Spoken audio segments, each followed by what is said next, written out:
she's the reason why I'm alive, probably. It was a long time, 2, 3, 4 years before like suicidal ideations even started to go away.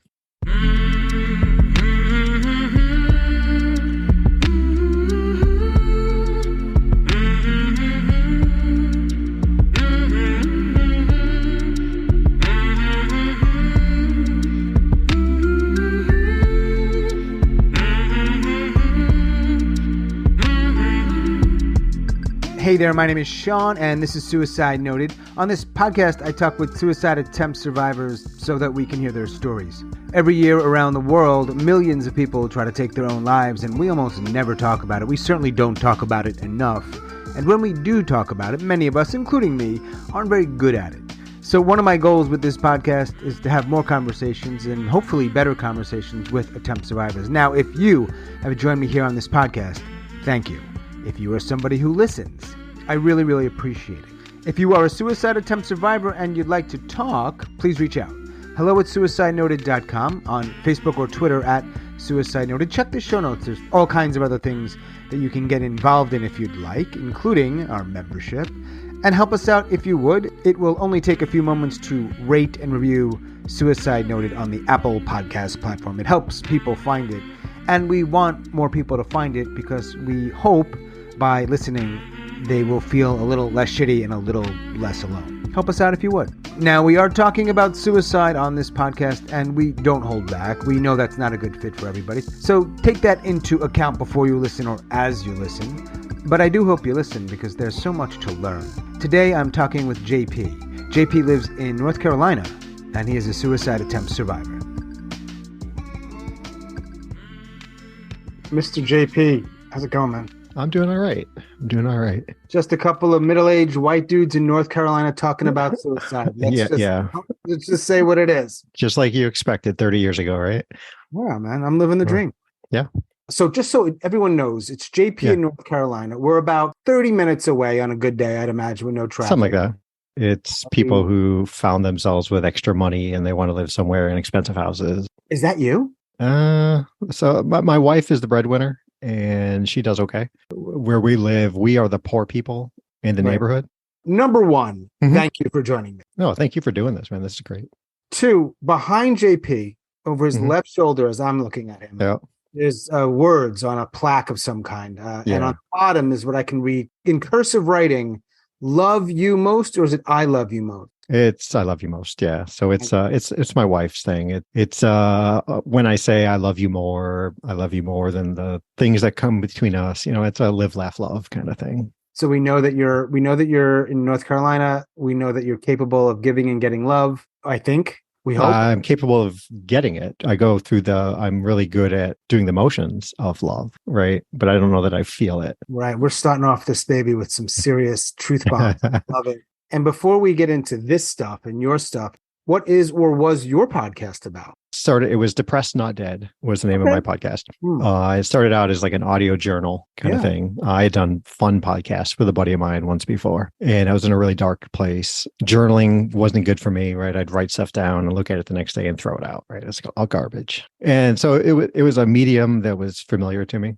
So I thought I'd do it. I recorded and I did this, like altered my voice a little bit, right? Because I wasn't sure if someone found it, I didn't want to know who I was. It was like 2 weeks after I just put the first episode out, and I got a email from a guy, and Johnny in New York.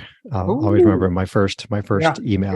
Yeah. And we went back and forth for months and months. Slowly, the show evolved into, I was doing this show for others, no longer for me, right? As a kind of what you're doing, like adding voices to the discussion, right? I wanted people to know that, hey, here's this guy out there who maybe is thinking some of the same things that you're thinking. That's really what all I'm doing is. That's the whole point. Yeah. Mental illness is so isolating, right? And it can make you, because it's your voice, and it makes you feel like I'm the only one who thinks this, who feels this, who whatever. So that's what I was trying to do for a good long while. And I'm now at a point where I realized it was like, hey, this is what JP did in the past week. It was like a catch up. There wasn't mental health in there anymore. Depending on how you define mental health, but of course you get to do that. It was your podcast. Yeah. But I didn't feel like I was adding anything to a discussion. Almost like I had 40 people who I knew were dedicated listeners, and I was like just catching them up on what's going on with me. Right. So we can find that if we want to, because that's the way it works, unless you deleted all your episodes. Depressed Not Dead. It's still out there, yeah. So here's what I know almost for sure, and I'm working off this title. You're still not dead. Not dead. By most people's metrics or definitions. Right. Physically, anyway, organically, still depressed. I'm going to go with probably. Yeah, not like I was. Do we ever get cured from that? I don't know. I mean, we learn coping skills and we manage things better. Is it a chronic illness? Maybe it is, right? We could ask the experts and they could give us answers, none that we haven't heard before. Yeah, it was never a situational depression, right? So time wasn't going to elapse and it was going to be, hey, those things have cleared up. It's more than that. I'm not in the place I was when I said, okay, I need to do something. Right, and just start getting my words out there. Or guessing that you are not from North Carolina. No, up north, Minnesota before here, Michigan before that, overseas before that. And that's actually where I met my wife. Ooh. Technically, although we weren't friends at that time, how many years ago, like Facebook came along, right? And you're just like friending people blindly, right? You're like, after some number of years, it was like she commented on a post, started going back and forth. So let's dive in. We're going to use the word suicide. Sometimes I say the S word why is it, do you think, that you feel comfortable? And I know that you had that podcast, so you're clearly not super quiet about this stuff and your own stuff. How do you think you're in this position, if that's the right way to frame the question, to be talking about this publicly? We have more than 40 listeners. So, right. But it's not the whole world. It's some number in between. They're going to hear you. They're going to be like, oh, wow. And you're going to be probably sharing some stuff. And you already started that. Most people wouldn't do it. So what's up with that? Once I was diagnosed with mental illness and I got past the kind of shame of it all and the holy cow, is this a real thing? Right. And then once I got into suicidal phases and had my attempts, which we'll talk about. And then I just got to a point where I'm like, I just need to talk about this. And I jumped right in with advocating is not the right word, but I wanted to be a voice for others. Like, I don't think we should not talk about it. I mean, I understand that there are areas of society, maybe professionally, things like that, where it's not topic of conversation in general. I don't care if, I won't offer it up. Like if I bumped into you on the street, I wouldn't be, hey, guess what happened in 2015? But, I have no problem talking about having depression, I have avoidant personality disorder, which is, I bet you've never heard of that. I have not heard of that. So you're open to talking. That was the Yeah, absolutely. Yeah. Long story short, I'm open to talking. If someone in my life wants to know more about what happened, open book, great, whatever. I've talked on a couple other podcasts. Hey, I'm a voice. Put me out there, and maybe it helps one other person. And great. It has to. Oh, and I'm sure it's more than one. I believe that's so strong. And I'm lucky. People do sometimes reach out and say just that stuff. So as you know from your podcast and perhaps other things, that is one among other reasons to just like keep doing it. The line I think some people draw is like, I'll talk about my mental health. I'll talk about even my mental illness, but not suicide. That's not the same thing. That's a different. Rather small percentage of people are willing to talk about, even of those that are willing to talk about other challenges or mental health. I would take into account the audience as to whether or not I would talk about it or not. Like, I know we're going to get to the question of who knows and all these different things that you always ask on your show. Like, I wouldn't talk about the suicide attempt with my mom, right? Because I just don't think she is in a place where she can handle that conversation. Right. I mean, she understands my depression. She understands I have it. She doesn't understand how it works and all those kind of things. So I think I would take into account more what I think, and probably unfairly, but what I think the person, the audience I'm speaking to, if it's appropriate. I'm going to assume she's not going to stumble upon this one day. Only if I put it on my feed, she may. But I mean, she knows that it happened. And when you say it happened, we are talking about a suicide attempt. Yes. And there's one. There is two, and another that I categorize as a near suicide attempt. Okay.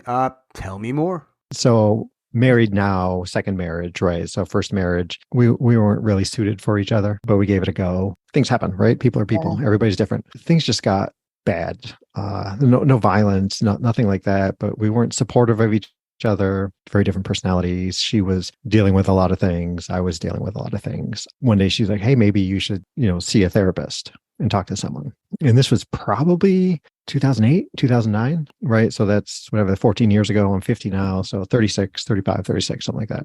But I would say it's obvious, speaking to other people, that I was dealing with things long before that. Things were just unhealthy in that relationship. She brought 2 daughters to the marriage. We had 2 daughters together, kind of a mixed family, and I was ill prepared to handle things, and emotions I think of it more now like I was just a big ball of energy and I didn't know what to do with myself, right? And then I'm thinking it's 2010. We had a fight about something stupid, right? Whatever it was. But I didn't know what to do anymore. I left the house. I smashed the window on my way out. Big cuts, a piece of glass sticking out of my hand as I'm like hopping in the car, and I'm just taking off. Whatever. I end up in a hotel room. Like my plan was to never go back. Like I'm just not going back. When you're leaving, I'm always trying to better understand, as much as one can, like, what is it like to feel a certain way, right? Mm-hmm. So when you're leaving, and it sounds tunnel vision-y to me. I don't know if that's the word you would use. I say that because obviously the intensity of it. Mm-hmm. Also, it must have been challenging knowing if you're never going to go back, you're leaving children. And so it makes me think it must have been really just so out of fucking control for you to say, no, it's worth not going back. Does that make sense? Right. Yeah, I was focused on removing myself from that situation.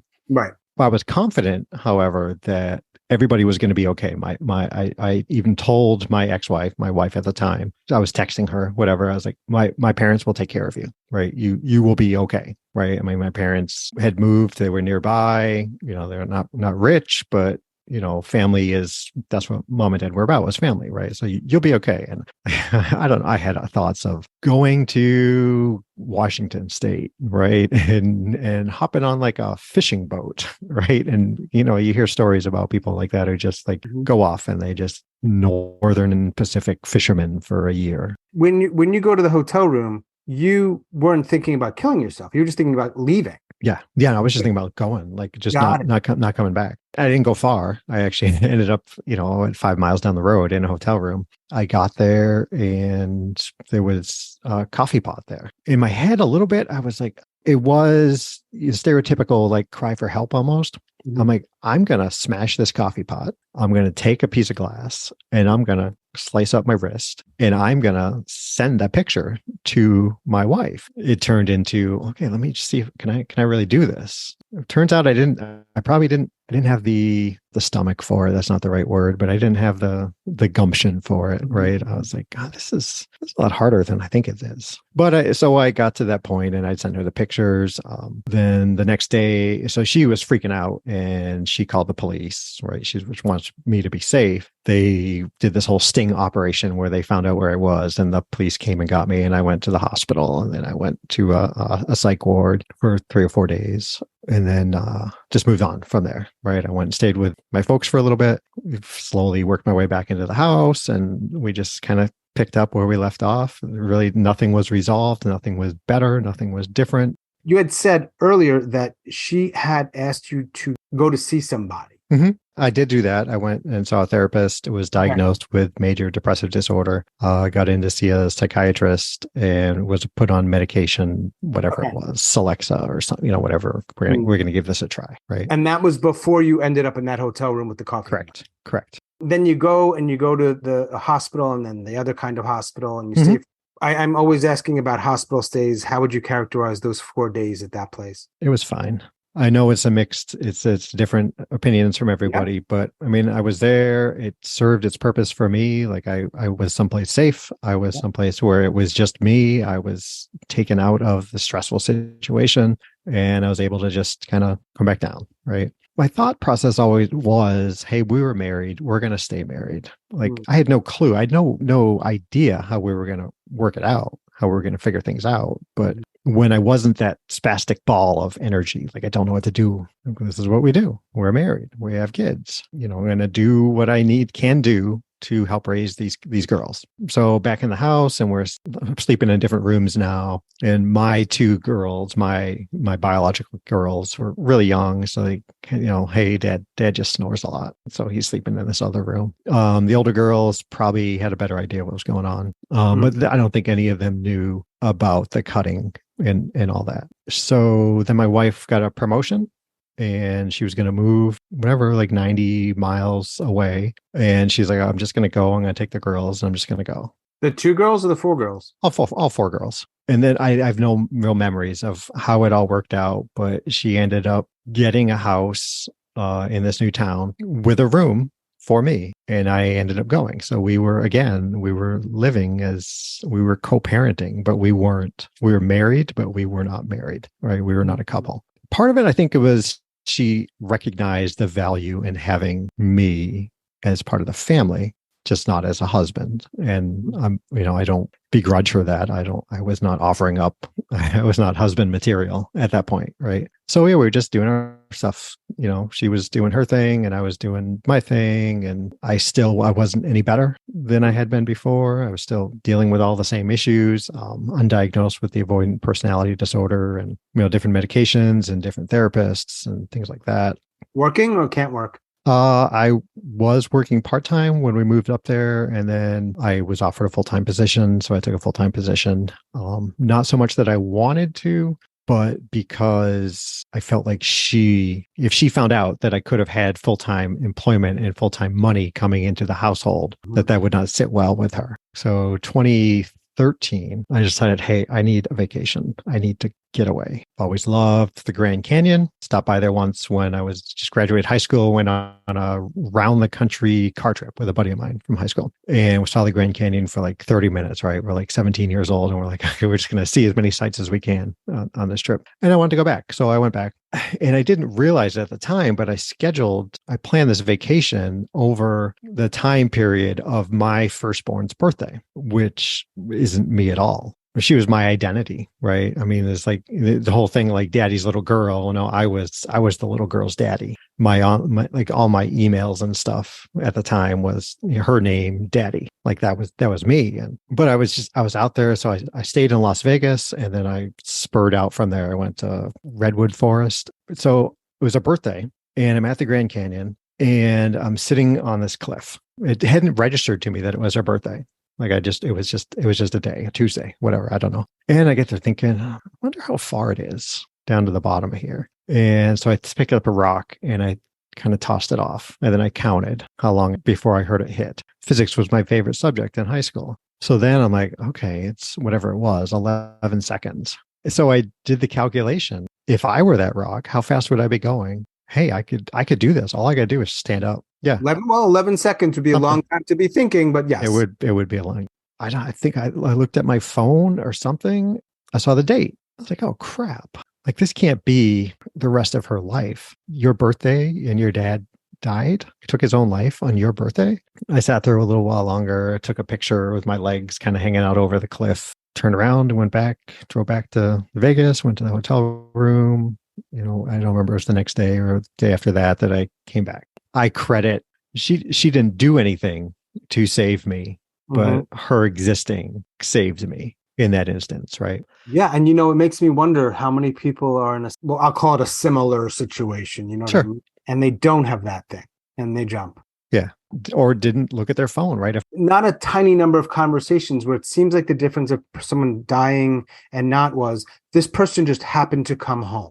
Mm-hmm. You could argue that's sort of divine intervention. Sure. But if the person doesn't come home, they're probably dying and they're still alive because I talked to them. Do you think you take that step off the ledge, if not for looking at the phone, if not for your daughter's birthday?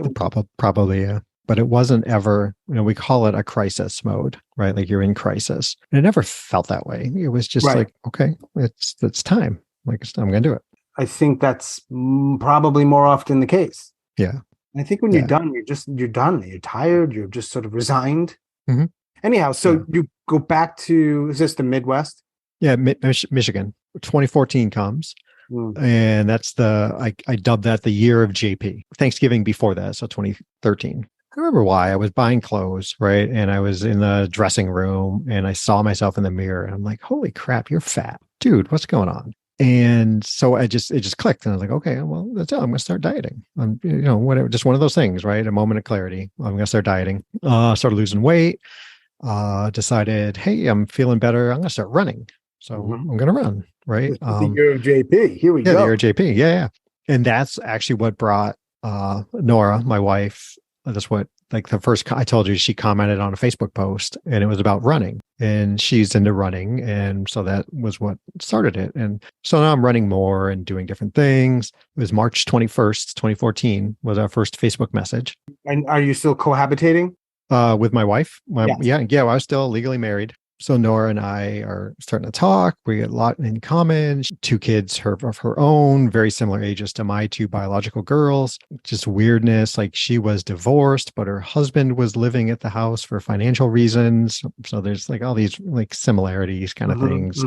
She was the first person who I felt like I could just talk to and not. So we talked about avoidant personality disorder, right? And a little bit of that is imposter syndrome is sometimes kind of a similar thing. But for me, it's like I didn't want to talk to people because the more I spoke to people, the clearer it was going to be to them how horrible a person I am. And it's not logical. It's not factual. As much as anybody off the street, right? They've got good and bad. I wasn't hitting kids with my car. I wasn't, you weren't assaulting people. Right. Yeah. And so we just had this connection. So like, that's like blossoming, right? And I'm being fit, I'm losing weight, and hey, things are great. Like, this is really good. After a bit, we decide, Nora and I, like, hey, we should meet, actually, like, see each other, because she was in Minnesota, I was in Michigan. So, okay, let's meet in Milwaukee. This is where the love started. Milwaukee. Yeah. Of all the places, Milwaukee. Yeah. Right. It was just amazing how much I would be able to speak to her, right? Like, we just talked about whatever. I've worked in retail my whole life, and I used to say I loved talking to customers because they were like a 5-minute friend, right? I can interact with you for 5 minutes, then you go away. You and I were going to talk for another 20 minutes, 30 minutes, whatever. And that may be it. We may never speak again. Right. So this is easy. My best friend, Dave, like I tell the jokes, right? And I'm here for him because I don't want, the more I speak to him, the more he's going to realize, what is with this JP guy?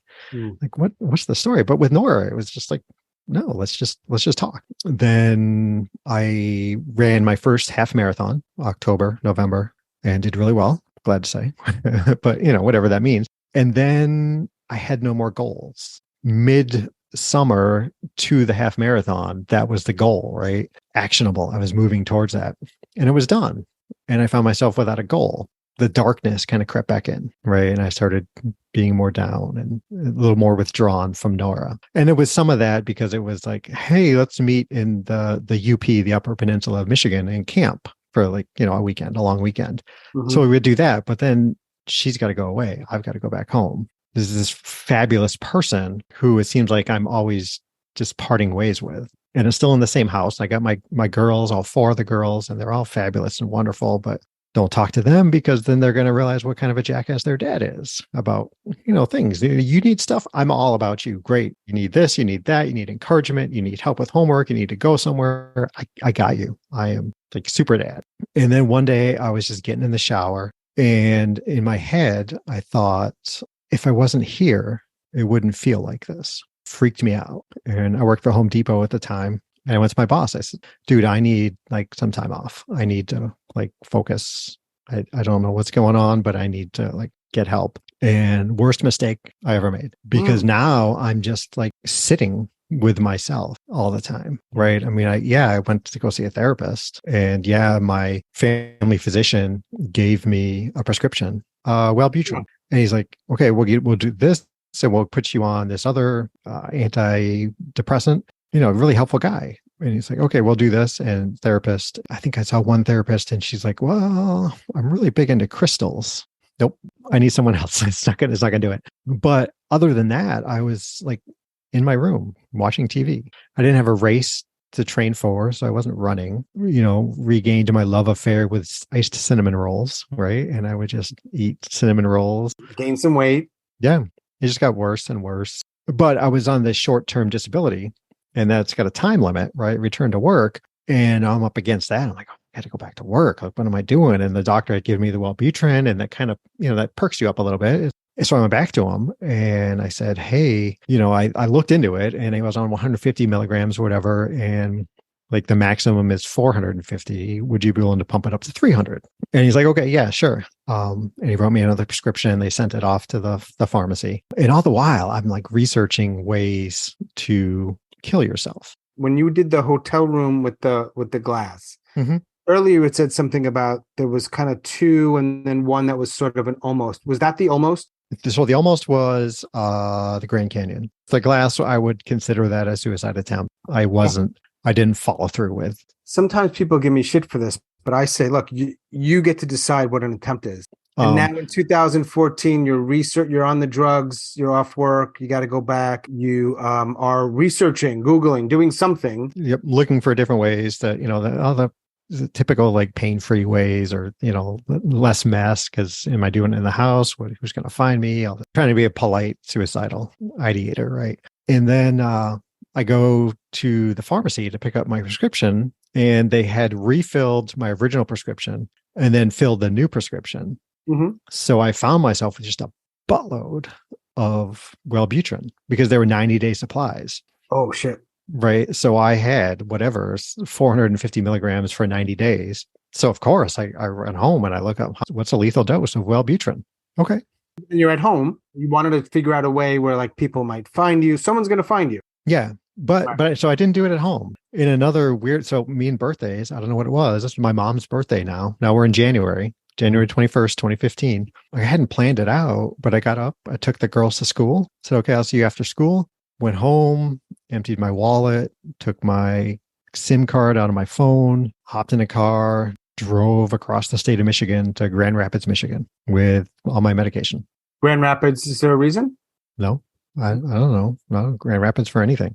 I went into a store and I bought anti-nausea medication. In my head, I'm going to take all this medication. I don't want to throw it back up, right? I don't want to feel sick. I just want to be able to take it. And I bought something so I could get a couple spoons, right? So I'm sitting in my car and it's 6:00. So it's dark in Michigan at 6:00 at night. And I'm just crushing up all these Wellbutrin because that's one of the warnings. Don't crush, don't chew, don't crush because they're time lapse, right? They're extended release. And I was crushing them up. So I had a bunch and I put a big spoonful in my mouth and I washed it down with NyQuil, right? So all this Wellbutrin and a whole bottle of NyQuil, take it all. And I had, my phone was a Samsung phone. And this was early days where you could track your pulse by putting your finger over the camera, right? And I'm a curious guy. So, and then you could log it. So I was logging my pulse and labeling it as suicide. Right. And my pulse got up over 180. That's about all I remember. And you're, by the way, in your car.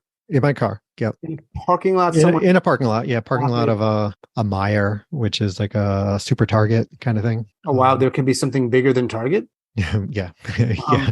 Wow. Go big or go home. And and are there cars around? Are there people walking around? It's a big parking lot. So I'm off to the, one corner off by the trees, right? And I'm okay, this is just where it's going to be, right? Yeah. This is just whatever. And then I have vague memories of walking in my head. It's, like old timey, like naval shows or something. And they're in a storm and there's like on big waves and people are like walking like on a big slant, right? Like 45-degree angle, like walking.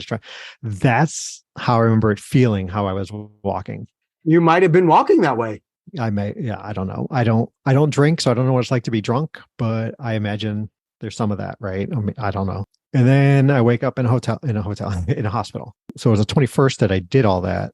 I think I didn't wake up till the 23rd, but I don't know for sure. And it's just dark in there and I'm, in and out, like regaining consciousness and trying to see what's going on. Like a week later, I remembered like the whole time, every time I woke up, there was someone sitting in a chair. And then I realized there was like 24-hour watch on me to make sure when I woke up that I didn't try to do something else. After some amount of time, I don't know, I got to call somebody, right? I got to do something. Like I live in the hospital. And the only number I could remember was my buddy Dave's phone number. So I called him, let him know what was going on. Nora had been in the back, like I was missing. So I didn't even talk about that. So on that day, I was supposed to get on a plane to go to Minnesota. to go see Nora. So it's my mom's birthday. And it's the day I'm supposed to travel to go see Nora. My parents were supposed to take me to the airport, and I had messaged them in the morning and said, "Hey, you know what? I'm just going to drive. Whatever JP wants, JP gets. Right? Like we trust you. You're a smart guy. Whatever." But then I just disappear, and Right. Nora's freaking out. So she's been back and forth with my wife. They knew about each other. Next thing I know, they're like, "Okay, you're going into the psychiatric part of the hospital." Nora drove out. She's telling her family, like, "I gotta go. JP needs me," and her family's all like, "Are you sure? Like, this guy is really what you want?" Because I mean, we hadn't even been together a year yet, right? And here I am trying to kill myself. Red flag, sure. It turns out I had a couple seizures after they brought me in, and my uneducated opinion is that's really affected my memory. Like, I don't remember my childhood. I don't remember. I'm more likely to remember a story of someone telling me something about my childhood, even teenage years, early adult years. Like, I don't remember. I won't ask you about them. Yeah. We know that you made it to your 30s and then the shit hit the fan. Yeah. After I got out, I moved to Minnesota to be with Nora, where she could watch over me and I could legitimately take time for myself, seek help. I went into different inpatient programs. I was in one outpatient program, and after 4 days, my insurance company said, "Well, he's not really sick enough, so we're not going to pay for it anymore." I was like, "Oh, crap." Okay. So Nora is just fantastically supportive, and I'm really fortunate that she is who she is. She's the reason why I'm alive, probably. Right at this point, because it was a long time. It was 2, 3, 4 years before like suicidal ideations even started to go away. I remember like walking. We were in St. Paul, so kind of like a walking city. I was walking to a therapy appointment and going over this bridge. Like, I was terrified. Like, I had to walk. I walked down the middle of the street because I didn't want to be next to the railing. Right. I got back into running, and I'm running different places, and I'm like, I could go up there and jump off. And anywhere I went, I needed to know what the opportunity was to kill myself. So we went on a cruise at some point, and as soon as I got on the boat, I went and I excused myself, and I found the spot where I was going to jump off. Almost like it brought me comfort to know that the opportunity was there. And in that time, did you ever kind of nudge dangerously close to doing it again? No, I was never that close, right? But it was all I ever thought about for the longest time. It just was. And at this point, what does Nora know about it? Probably a lot, I'm guessing. Yeah, she knew everything. What about your first wife and your kids? Yeah, my ex knew. The older two, they weren't explicitly told until like about 6 months ago. In my head, I was going to wait for all of them to become adults. Whatever that magic turn 18, and now we can discuss stuff, right? Sure. But I'm at a point now where I'm older, I'm reflecting. While I was the best dad I could be, I wasn't a present dad, right? Because of all these issues. And so I wanted to open up more dialogues with my older girls. So little by little, they're starting to find out more about what's going on. And they fall right into, I mentioned like my parents, like, whatever you're driving, okay, great. That's your decision. That's going on. Everybody in my life falls into that. You're telling me this is what you want. Okay. You're not killing kittens. It must be okay. You're telling me that's what it is. Great. I accept it. And I'll make my one pitch for medication real quick, and then you can ask all the questions you want. But when we moved down here to North Carolina, I got a new psychiatrist, and I was really dealing with all these suicidal ideations. And she's like, "Okay, we're going to, let's switch up your medication." One of the downsides of psychiatric medication is that it's, 30 days, 40 days, 60 days before you builds up in your system. It was like 4 days and the ideations were gone. Wow. Like, just like that. Poof. I woke up one morning. I was like, oh my gosh, my mood wasn't better. The ideations were gone. That was like game changing. I could exist. I could go up a flight of stairs in a building and not be looking to see, is there enough room between these railings for me to fall all the way to the bottom? So yeah, I mean, medication isn't going to work for everybody. Don't not do it because it's medication. I wonder how many people out there are like that. That degree of thinking, that's a spot I could end my life. The day, all day, every day. I mean, I don't think we'll ever know. It's more rhetorical, but still, it probably isn't a tiny number. Probably not, no. I mean, the number of successful suicides in a year, right? So you figure all those people or most of those people are probably having those thoughts. I don't know how they come up with these numbers. For every successful attempt, there's like 10 at least, if not more. Yeah, something. Yeah. Attempts, and it's probably higher. And then how about all the people who are just, maybe they're never going to attempt, but they're still thinking like that every day. Yep. There's probably a good number of people like that. Mm-hmm. So with the medication, and now you're in North Carolina, would you say it's better? Yeah, I am actually currently medication free, working with my psychiatrist, and we worked our way off. And this gets into like, I have no emotion. Like, I've been smiling with you because I know, like, when I smile, you don't have any emotions. I don't feel emotions really. No. Is that always the way it was? Memory. I don't know. You can ask your parents. I'm sure you have. They'll say, yeah, you were a funny kid, right? You were, happy kid. But I think it's been a learned behavior. And I would guess it's been in the 20 years that I've been dealing with all the different, mental health issues. It's a coping mechanism is what I suspect, but it's automatic. It's not like I think, oh, this is going to be sad. Let me clamp down on that. Just nothing. We're always wondering, like, is it pharmacological? Is it something else? Right. So that's why I wanted to see, hey, can we cut back on some of these medications a little bit? Right. And as I cut back and nothing changed, and I'm like, well, I mean, if I don't need the medication, if nothing's changing as I'm cutting back, why not just see? If I don't need to take it, save the money. Here I am. It's been, I don't know, 2.5, 3 months, no medication. I take trazodone to sleep at night. I kind of get a little teary-eyed every now and then, especially if I'm physically exhausted, really tired. But for the most part, no. I think back to like a year ago, 2 years ago, when my oldest biological daughter, she was really big into making TikTok videos, right? And she's like, will you make a TikTok video with me? And she's like, all excited and really happy. And like, I wanted to feel that. Like, I wanted the empathy to enjoy that excitement of that with her, right? I felt like, or my relationships were all lacking that. It's not that I couldn't identify that she was excited about it. I was like, I just didn't care. When I see something behind you that says, I love you most, and you think about your children, you think about your partner, what does it feel like? It doesn't. Yeah, I've been asked in therapy, like, how do you know you love your wife? I don't. Are you not sure if you love them? I'm sure there's something that I do, right? I mean, the emotion must exist. Just because I can't identify it and I can't acknowledge it. I get in a whole lot of different things. Like, I'm really big on social contracts, right? Like what we're supposed to do in polite society and things like that. So like, being a dad has a whole list of things that you just do as a dad. I don't know. I mean, it has all the trappings of emotional, romantic love, parental love, all those things, right? But I don't feel it for sure. I use all the words. I don't know, but I don't feel it, right? I don't miss people. Nora travels for work. Okay, I'll see you when you get back. And my girls, I'm in Raleigh. My girls live in Charlotte with their mom. So I only see them really infrequently. And now they're old enough where they're working. So it's less frequent and stuff like that. And I'm like, okay, yeah, whatever, right? I don't feel those things. We're all just a blob of chemicals. Yeah, we are. That's your combination. But you got to get lucky, I think. And I guess that's where the psychopharm stuff might help a little bit. Figure out something you were missing or not enough of this. Yeah, I don't think I would be surprised if there's a medication that brings about feelings, right? That's kind of psycho, that's going to be talk therapy or maybe never, who knows? Yeah, maybe you're just really unlucky and it's never going to change. Maybe. Well, maybe you like that about yourself. Are you cool with it?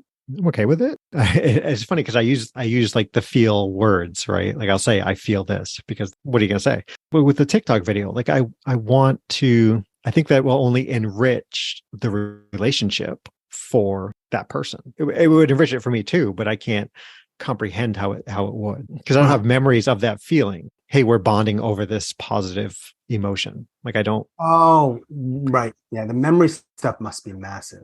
Yeah. If this were a bad Disney movie with a slightly fictionalized end or a very fictionalized end, you and your daughter are on TikTok. That would be it. Yeah. All right. At what point in your life did you decide to look for podcasts that had the word suicide in it, and you found mine? When I found yours, it was probably 4 or 5 months ago. I listen to podcasts all the time, and, ups and downs and ebbs and flows. And hey, I don't have enough podcasts this week, so let me see what's new in mental health related podcasts, because I have a vested interest in that. Just looking up depression brings up all kinds of stuff. I'm like, well, let me look up suicide. Why not? Yeah. Right? Like, see what are people talking about with that? You popped up, and I listened to a couple of shows. And I'm like, hey, this is really interesting. So that's cool. I'm glad you did that. How many people, is it more than 0 people in the world other than me and you, obviously, who know we're talking right now? Nora does. And my girls know I'm talking on a mental health podcast, but not suicide specifically. What would you say if I said, I don't consider this a mental health podcast? So that's too much. I would disagree with you. I think any suicide attempt is a moment of psychosis. Okay. So then you would see it differently, right? Yeah, I would, because it's not rational thinking. It Ever? goes against, I don't think so. It goes against all our base instincts. In 2015, I took my girls to school, dropped them off. And then I always say it was like taking out the trash. Like, this is just the next thing I'm going to do is I'm going to drive to Grand Rapids. I'm going to take all this medication, and that's going to be the end of it. Like, I didn't feel in a psychotic break episode or anything. Is that validating my point or yours? I think they both exist. Like, I mean, you don't know just because you're in a state of psychosis. That doesn't mean you're like a raving lunatic, right? Running around. Sure. Right. But clearly I think I was having a break from reality. Driving 2 hours to end your life, that's not rational. I don't know. I mean, I'm completely honor what others, including you, say. I don't know what it's like for others. Maybe for them it is more. But I mean, when we get into like the mental illness, mental health, some of it comes, I don't know if it's semantics, but we're limited by words sometimes. Right? Yeah. But I think in its essence, this podcast is about mental health. Yeah. But it's not about, like you talked about, it's not about seeking solutions. You're not offering up advice. Right. Well, but I would push back a tiny bit. And here's the thing that I think is hard for some people, not typically people I'm talking to for the podcast, but like other people might like to get, is their default is this thing where this whole thing is a means to something. And it's not necessarily. So when people say you're not offering a solution, my brain goes, no, but this thing that we're doing right now is a tiny part of a possible solution. This is the thing. I'm saying talking openly about it is healthy. Yeah. But I think it's hard for people to get. And I don't want to tell people what to do. I just don't do that in my life. Right. But if I were to do that and people heard it, they would be far less likely to come on here. I agree. So then that kills the whole, no pun intended, the podcast.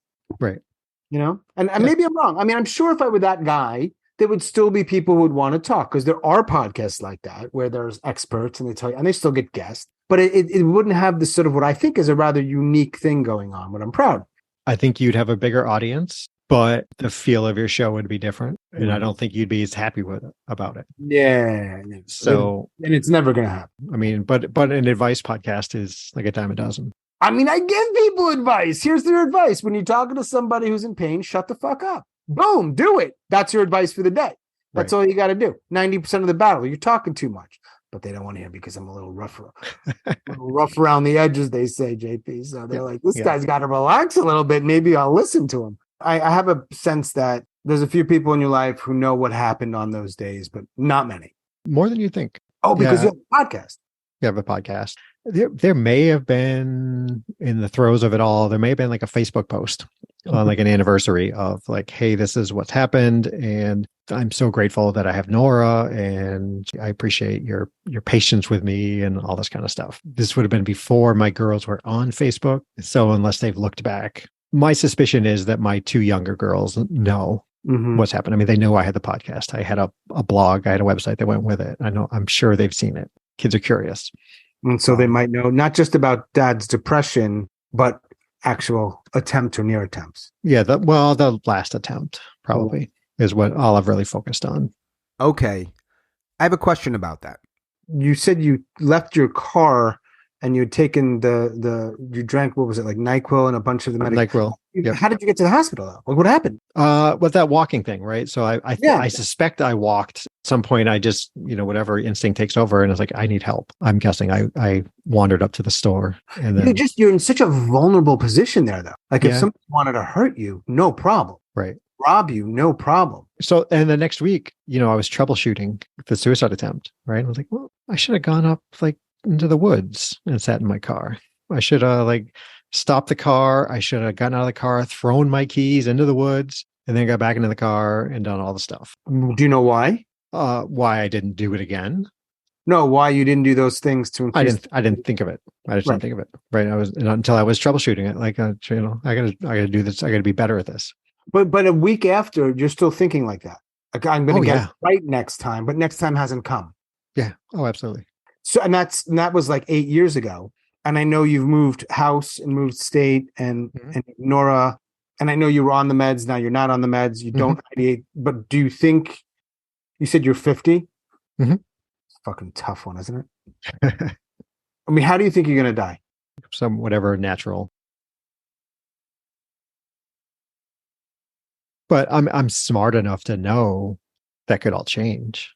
And I've always said, like, that door will never close, right? Once you've attempted, like, you've broken the seal, right? That's never not a viable thought anymore, right? It's not taboo inside my own head, but I have no ideations, no plans, no thoughts. But if you did, would you tell me on this podcast? You don't even know me. Yeah, you would. I would. Yeah. If I did, I wouldn't. I'd be saying it on my own podcast. So other than this thing you talked about, which I tend to agree with, which is like we're designed to stay alive, right? We're like, oh, this is just how we are. Other than that, is there anything that actually keeps you alive? So I've been thinking about this recently, past few weeks, the whole like meaning of life, point of life, all that, existential kind of stuff. And I don't know, because I don't have the feelings. There's no reward. Emotional reward. There's no dopamine kick for anything that I do. I think it's just the social contract for the people in my life, Nora and my girls, for the most part. Those 4 girls, women now, for the most part, one's 17 and the rest are all 19 and older. And Nora, right? I mean, I've got a mom, I've got a brother, and I, do the family duty, the right things to do, but they don't compel me to still be here. It's Nora and the girls. So what's the difference though of that, do you think? I know we're probably just speculating, but today versus, let's say, for some reason I'm thinking of the Grand Canyon Day, not the others. What's the difference? The mental state. I don't know. The chemicals that are working in my brain. I don't know. Right. My toolbox is a little bit bigger. Right. Like I've, learned a few coping skills. It was years since the overdose before like I had any separation from that. For a good part of it, I didn't even know I didn't have separation, right? It was, everything was, well, that was 4 months ago. Really? Okay, it's probably time for me to go back to work, right? I mean, it's been 4 months. I should do something. But now I've got that space between then and now, and I'm able to see value in my girls, right? Like, it was at the Grand Canyon, somewhere in there, they were valuable to me, but it wasn't, it was way pushed down, right? It was down below all the mental issues, all the strife, bad marriage. And now I'm able to see those things. And I'm very fortunate. Nora has afforded me a safe life, right? I work full time, I'm not just sitting around doing nothing, but, she's afforded me the safety that comes with a middle-class American life. I'm not wanting for anything material. I can always come back to this house and just, it's warm in the winter, it's cool in the summer, and it doesn't leak, right? So I got that. Yeah, I mean, that is a thing. Yeah. Because if you don't have shit like that, how long are you going to make it? Yeah. And we're not, and in the first marriage, there was a little bit of paycheck to paycheck kind of stuff. And we both, brought debt and all kinds of different things. So there's a lot of uncertainties, and this may all be like fiction right now, right? Like, I mean, if real strife came into my life, I don't know that I'd know how to handle it. Like I say, my toolbox is bigger, but it's been safe since 2015 for the most part. I mean, my dad passed away and we didn't even get into that, but like I haven't grieved over him. So maybe I'm protected from all that with the no emotion thing. Right. Maybe so. Right. But if something, what if something happened to one of my girls? Like, I don't know that I could handle that. I don't know what I would do. As it stands today, it's Thursday, tomorrow's Friday. I'm going to get up, go to work, do my stuff. Friday date night, we're going to do something. I might go to throw some axes, I think, maybe. Oh, you do like some new thing each Friday? Yeah, something different. Yeah. I heard about the axe thing. I don't know. Not at each other. No, not at each other, no. The thing about the no emotion, it's wow. When I say that in my head, I think other people are hearing, oh, he's a sociopath. Well, right? I wasn't, but okay, I get it. Right. Right. Like I have no malicious intent with anything.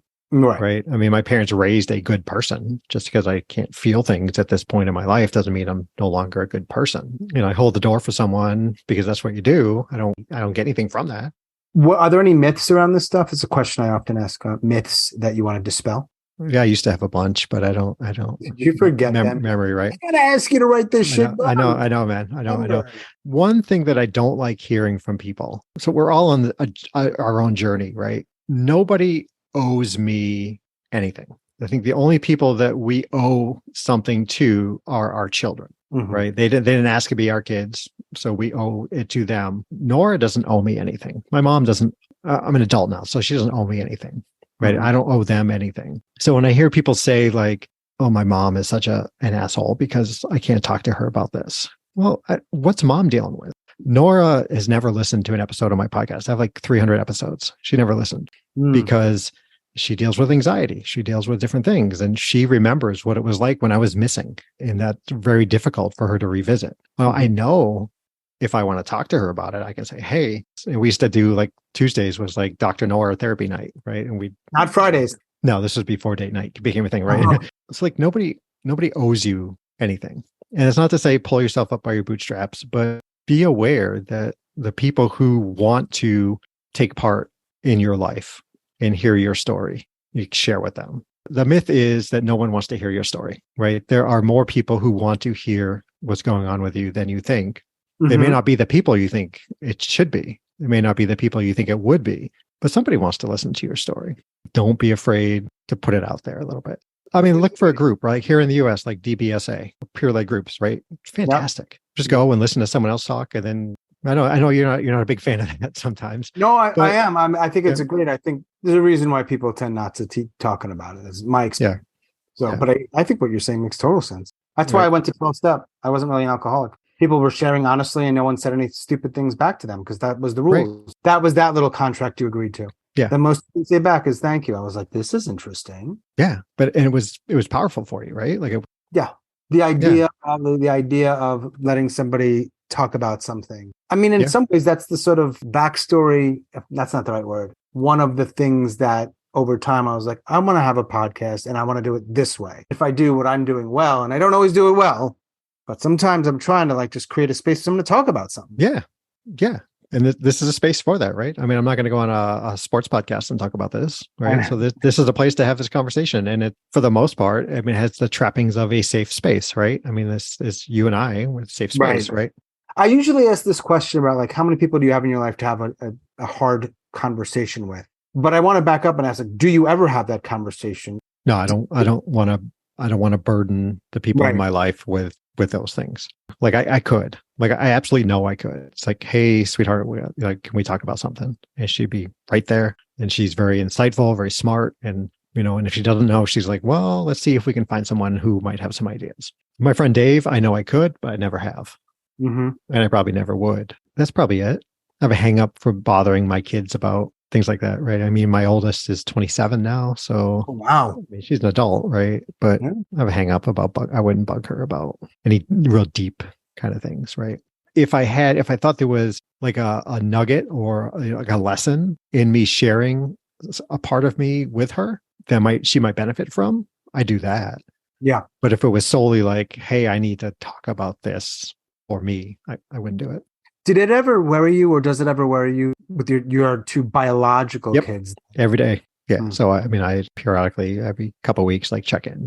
Try not to be so overt about it. Hey, tell me, are you feeling depressed? It's more like, hey, tell me about what's going on. And then maybe try to put a little fatherly spin on it. Like, hey, if it's still bugging you tomorrow, let me know and we can talk about it. No handbook on fathering, right? Well, there's probably all kinds of books on fathering, but probably all kinds of podcasts sponsored by Home Depot. 8 years or so later, do you ever wish, or do you wish, as we talk right now, that you had died that day in the parking lot? Not anymore, but for probably 5 years. Yeah. Following? Yeah, probably. And part of that calculus was still everybody else would have been better off still at that point without me pulling them down, whatever that is, right? And now I think it's a net neutral. I'm not pulling them down. I don't know that I'm bringing them up, but maybe someday. Depressed, not dead. That's right. That's where you started. That's where we're going to end it. It's just a conversation today with two, I'm saying middle-aged white dudes in North Carolina because that is accurate. That's absolutely correct. I don't know. You might be like half something else and you present as a Caucasian man, but you're a white dude. Yeah, I'm a white dude. And I'm a white dude too. I'm pretty pale. Yeah. So anything else you want to share, JP, before we get back to our lives? No, I've taken up enough of your time. No, I mean, I appreciate it, man. I really do. All right, man. Take care, JP. All right, stay safe. See you. Bye.